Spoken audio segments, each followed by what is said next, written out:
क्या मध्य प्रदेश सरकार फिर हजारों चयनित अभ्यर्थियों के भविष्य के साथ खेल करने जा रही है? क्या एमपी वर्ग 2 टीचर भर्ती में फिर वही पुराना खेल दोहराया जाएगा? क्या पात्र सूची जारी होने और चॉइस फिलिंग शुरू होने के बाद भी हजारों उम्मीदवारों का ज्वाइनिंग लेटर रोक दिया जाएगा?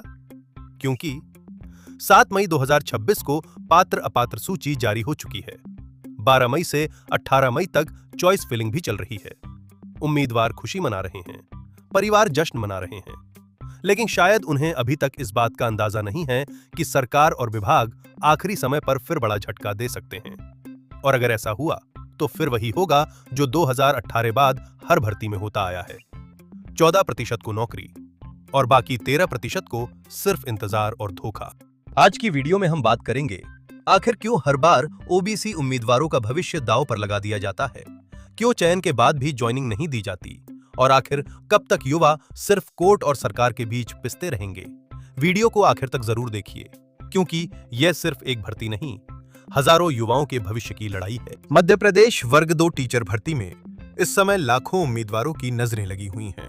7 मई 2026 को पात्र और अपात्र उम्मीदवारों की सूची जारी कर दी गई।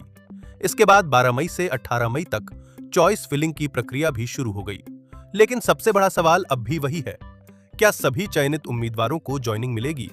और इसका जवाब सुनकर शायद कई अभ्यर्थियों की खुशी गायब हो जाए, क्योंकि मध्य प्रदेश में ओबीसी को 27% देने का मामला आज भी हाईकोर्ट में लंबित है।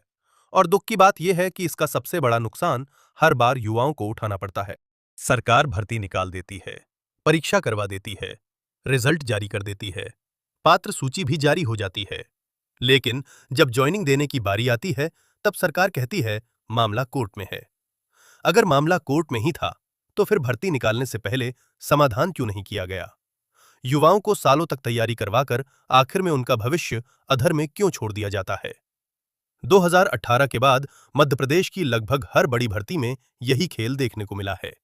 14% उम्मीदवारों को नियुक्ति दे दी जाती है, लेकिन अतिरिक्त 13% ओबीसी उम्मीदवारों की ज्वाइनिंग रोक दी जाती है। यानी चयन होने के बाद भी नौकरी की कोई गारंटी नहीं।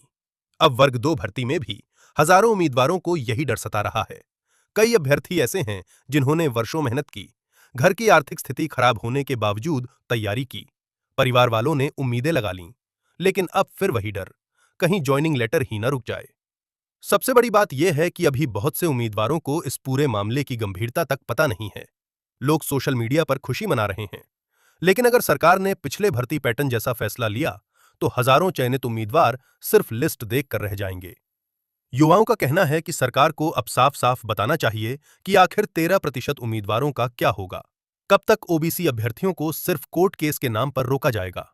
कब तक चयनित उम्मीदवार मानसिक तनाव झेलते रहेंगे? अगर सरकार सच में युवाओं के साथ है तो इस बार सभी चयनित उम्मीदवारों को ज्वाइनिंग देने का रास्ता निकाला जाए, क्योंकि चयन के बाद भी नियुक्ति न देना सीधे सीधे युवाओं के भविष्य के साथ अन्याय है। फिलहाल सभी की नजरें सरकार, स्कूल शिक्षा विभाग और हाई कोर्ट की अगली सुनवाई पर टिकी हुई हैं। लेकिन एक बात साफ है, अगर इस बार भी 13% उम्मीदवारों की ज्वाइनिंग रोकी गई तो युवाओं का गुस्सा और बड़ा आंदोलन देखने को मिल सकता है। अगर आप भी वर्ग 2 टीचर भर्ती से जुड़े हैं तो वीडियो को ज्यादा से ज्यादा शेयर कीजिए, ताकि हर उम्मीदवार तक ये सच्चाई पहुंच सके।